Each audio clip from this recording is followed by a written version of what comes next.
दोस्तों, मैं आपका दोस्त आशीष शर्मा क्लासेज में आपका स्वागत करता हूं। हम कक्षा 8 के लिए कार्य पुस्तिका प्रखर के कार्यपत्रक 11 की बात करते हैं, जिसमें आपको प्रश्न दिए हुए हैं। उनका आंसर जो है वो आपके सामने स्क्रीन पे आपको बिल्कुल सरलता से बताएंगे। पहला प्रश्न है, दिए गए वाक्यांश के लिए एक शब्द चुनकर लिखिए। जिसमें पहला प्रश्न है माह में एक बार होने वाला, जिसको कहते हैं हम मासिक। जैसा कि आप इसमें स्क्रीन पर देख पा रहे हैं, तो हम इसमें मासिक पर क्लिक कर देंगे। इसी प्रकार दूसरा ब दे रखा है लोहे का सामान बनाने वाला, मतलब लोहार। तो इसमें हम जो है वो रिक्त स्थान पर लिख देंगे लोहार। इसी प्रकार तीसरा स है रक्षा करने वाला, तो हम यहाँ पर कोष्ठक ये रिक्त स्थान में लिख देंगे रक्षक। इसी प्रकार द दे रखा है नाव चलाने वाला, तो हम रिक्त स्थान पर लिख देंगे नाविक। आगे हम देखते हैं वाक्यांश के दिए गए वाक्यांश के लिए एक शब्द लिखिए। साल का अंतिम महीना, उसको हम कहते हैं दिसंबर। इसी प्रकार चिकित्सक जिसका उपचार करता है उसको रोगी या मरीज कहते हैं। तीसरा है जिससे हम लिखते हैं उसको हम कहते हैं कलम। जो हमें समय बताती है उसको हम कहते हैं घड़ी। आगे हम देखते हैं तीसरा प्रश्न, दिए गए शब्दों के भिन्न अर्थ वाले शब्दों का गोला लगाइए। तो इसमें हम देखते हैं जैसे दुश्मन है, तो इसमें आपके शब्द दिए हैं शत्रु, दोस्त और बैरी। जो इनसे भिन्न है उसके हम गोला लगाना है हमें। तो इसमें दोस्त के ऑलरेडी लगा हुआ है। तो दूसरा ख देखते हैं भोर, इसका मतलब होता है सुबह, शाम, उषा और सवेरा। इसमें आपके जो है वो गोला लगाना है उषा के। इसी प्रकार ग है बारिश, इसमें बादल, वर्षा, बरसात दे रखा है, इसमें आपको गोला लगाना है बादल के। इसी प्रकार नब्द है, उसमें आसमान, सागर, गगन, इसमें गोला लगाना है आपको सागर के। इसी प्रकार तनया दे रखा है, इसमें पुत्री, कन्या, महिला, तो इसमें आपको गोला लगाना है महिला के। इस प्रकार ये जो है वो 11वां पत्रक पूर्ण हुआ। अब हम सोल्व करते हैं 12वां पत्रक। अब हमें दे रखा है 12वां पत्रक कार्यपत्रक। इसमें एक गद्यांश दिया हुआ है जिसको पढ़कर हमें निम्नलिखित प्रश्नों के जो हैं वो आंसर देने हैं। इसमें हम देखिए, पुराने शहर जैसलमेर में बनी ऐतिहासिक हवेलियों को देखने के लिए हम भूल भुलैया जैसी गलियों में पहुँचे। गाइड के मार्गदर्शन में बढ़ते हुए हमने पटुओं की हवेली, सालिम सिंह की हवेली और नथमल की हवेली देखी। ये हवेलियाँ करीब 300 साल पुरानी हैं। ये हवेलियाँ देखने में अद्भुत हैं। ये हवेलियाँ गर्मियों में ठंडी और जाड़ों में गर्म रहती हैं। अब इसमें देखिए जो वाक्यांश गद्यांश दे रखा है उसका पहला प्रश्न दे रखा है, उपयुक्त गद्यांश का उचित शीर्षक लिखिए। हमने लिखा है, देखिए जैसा कि स्क्रीन पर देख पा रहे हैं यहाँ पे, जैसलमेर के पुराने शहर में बसी ऐतिहासिक हवेलियाँ, यही इसका शीर्षक होगा। इसी प्रकार दूसरा प्रश्न दे रखा है, गद्यांश में कौन से शहर की यात्रा की बात की गई है। तो आप जैसे गद्यांश में देख सकते हैं गद्यांश में जैसलमेर शहर की यात्रा का वर्णन किया गया है। इसी प्रकार तीसरा प्रश्न देखते हैं, शिक्षक से जानकारी करके लिखिए ऐसा क्यों होता है कि हवेलियाँ गर्मियों में ठंडी और जाड़े में गर्म रहती हैं। तो उसका हमने आंसर लिखा है, हवेलियाँ गर्मियों में ठंडी और जाड़ों में गर्म रहती है क्योंकि पारंपरिक रूप से बनाई जाती हैं और तापमान को नियंत्रित रखती हैं। इसके आगे हम देखते हैं गाइड का कार्य क्या होता है। तो इसमें देखिए जो 6 नंबर का है उसके हम टिक लगा देंगे मार्गदर्शन करना। इसी प्रकार पुराने शहर की हवेलियाँ कितनी पुरानी हैं, तो इसमें हम आंसर लगा देंगे 300 साल पुरानी। इसी प्रकार आगे देखते हैं छठा प्रश्न, जिसमें लिखा हुआ है ऐतिहासिक शब्द का अर्थ बताकर वाक्य में प्रयोग कीजिए। सबसे पहले तो इसका अर्थ बताते हैं। इसका अर्थ होता है इतिहास से संबंध रखने वाला, इतिहास से संबंध रखने वाला। इसी प्रकार वाक्य में प्रयोग करते हैं। तो देखिए जैसलमेर में ऐतिहासिक हवेलियाँ हैं, ये वाक्य में अपन प्रयोग कर देंगे। इसी प्रकार सातवां प्रश्न है, कोष्ठक में दिए गए अनुच्छेद को कोष्ठक में दिए गए शब्दों की सहायता से पूरा कीजिए। ये आपके कुछ कोष्टक में शब्द रखे हैं, इनको जो रिक्त स्थान पूर्ति करके इनको पूरा करना है। इसी प्रकार देखिए दे रखा है, जैसे एक दिन 2 खालिस्तान, तो इस पहले खालिस्तान में जाएगा गौरैया। सीधी दूसरे खालिस्तान में जाएगा घर के अंदर घुस गई और रोशनदान पर जा बैठी। तीसरे में जाएगा रोशनदान। चौथे में देखिए दोनों बड़े खालिस्तान मज़े से, दोनों बड़े खालिस्तान मज़े से गाना गा रही थीं। खालिस्तान ने नीचे देखा तो एक ने नीचे देखा, ची ची करने लगी। वह उड़कर खालिस्तान पर जा बैठी, मतलब पेड़ पर जा बैठी जहाँ उसका घोंसला था। इस प्रकार ये जो है अपना कार्यपत्रक जो है वो 12 भी कंप्लीट हुआ। अब हम बढ़ते हैं 13वें कार्यपत्रक की तरफ। अब हम बढ़ते हैं 13वें कार्यपत्रक की तरफ। इसमें पहला प्रश्न दे रखा है, दिए गए शब्दों के उचित विलोम शब्द लिखिए, गोला लगाइए। मित्र का देखिए विलोम शब्द शत्रु होता है। इसी प्रकार चुस्त का विलोम शब्द होगा, चुस्त का विलोम शब्द होगा सुस्त, इसके गोला लगा देंगे। जड़ का विलोम शब्द होगा चेतन, इसके गोला लगा देंगे। कठोर का विलोम शब्द होगा मुलायम, इसके गोला लगा देंगे। इसी प्रकार उजाले का विलोम शब्द होगा अंधेरा। इस प्रकार हम गोला इनके लगा देंगे। आगे बढ़ते हैं दूसरे प्रश्न की तरफ। नीचे दिए गए शब्दों के विलोम शब्द ढूंढ कर लिखिए। तो इसमें देखिए ब्रैकेट बंद कर रखा है, इसमें आपको विलोम शब्द लिखना है।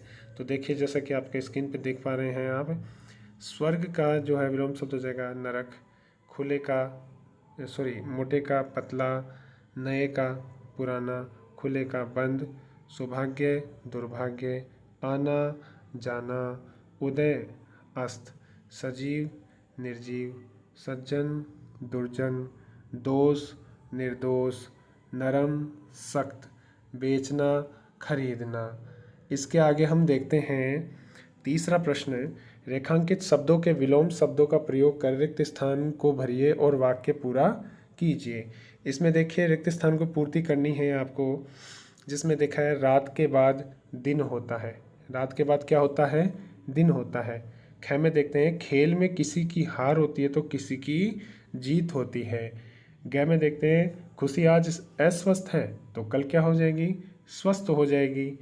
आज ऐसे देखते हैं आज कक्षा में 30 छात्र उपस्थित हैं तो 4 क्या होंगे? अनुपस्थित होंगे। ये जो है आपका कार्यपत्रक जो है वो 13वां भी पूरा हो गया है। अब हम कार्यपत्रक देखते हैं संख्या 14 है। अब हम देखते हैं कार्यपत्रक 14। अब हम कार्यपत्रक संख्या 14 में देखते हैं। इसमें गद्यांश दे रखा है जिसमें आपको पढ़कर उत्तर देने हैं। इसमें देखिए पश्चिमी राजस्थान में सूरज मार्च के महीने से ही आग उगलने लगता है। बाड़मेर में मंगलवार को लगातार तीसरे दिन भी पारा 41.3 डिग्री बना रहा।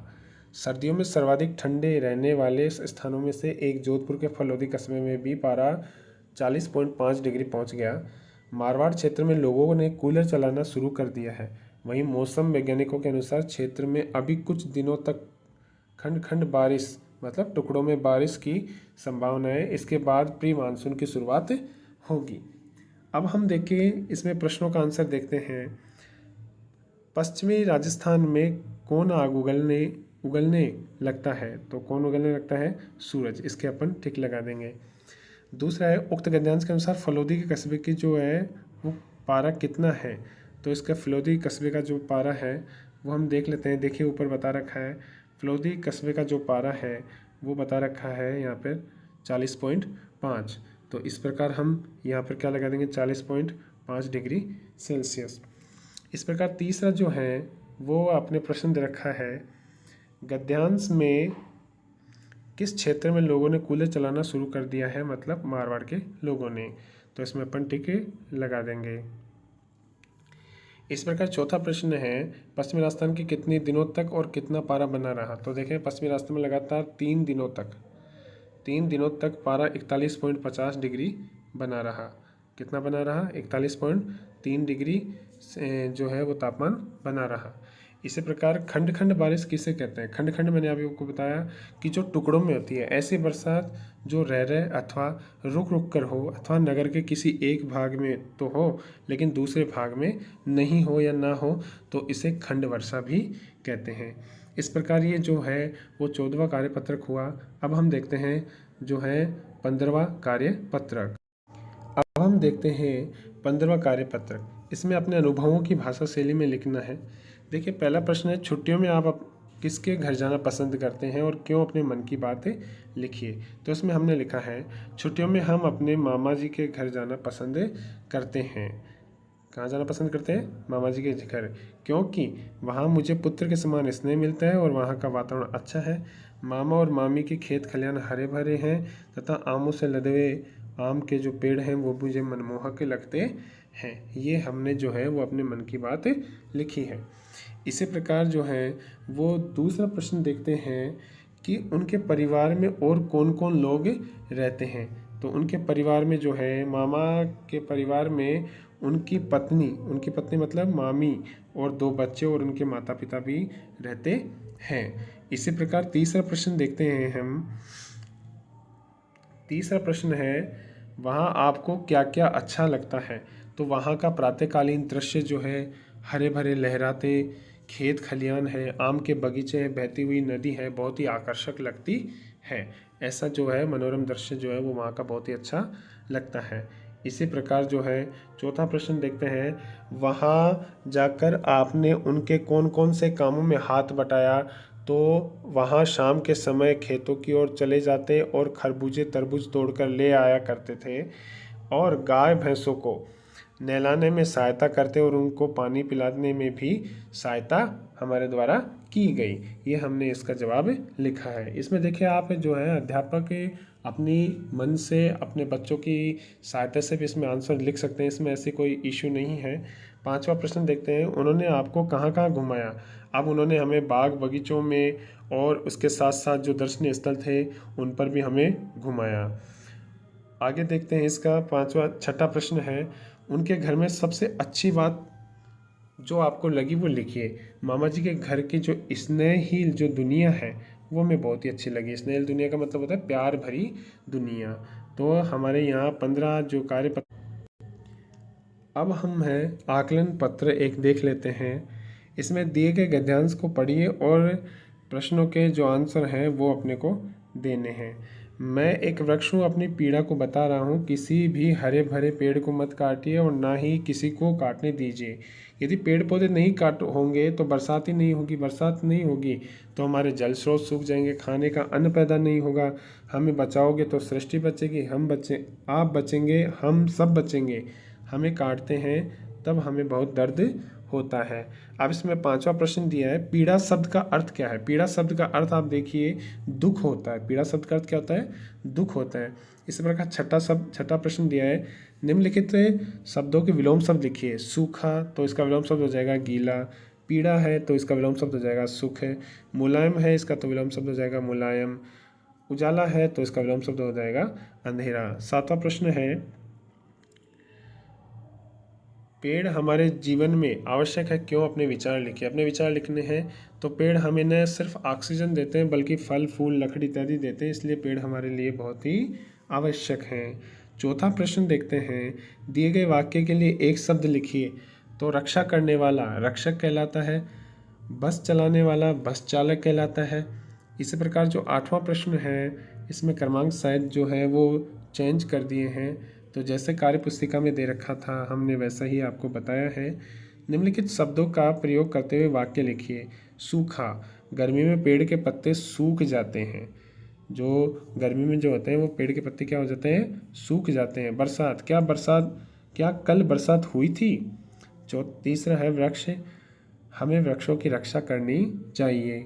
घ है पत्ता, पेड़ से पत्ता गिरता है। इस प्रकार जो है हमने 15 जो है 11 से लेकर 15 तक कार्यपत्रक देखे और एक आंकलन पत्र देखा। मैं उम्मीद करता हूँ कि आपको वीडियो बहुत अच्छा लगा होगा। हम अगले कार्यपत्रकों में मिलते हैं, तब तक के लिए जय हिंद, जय भारत।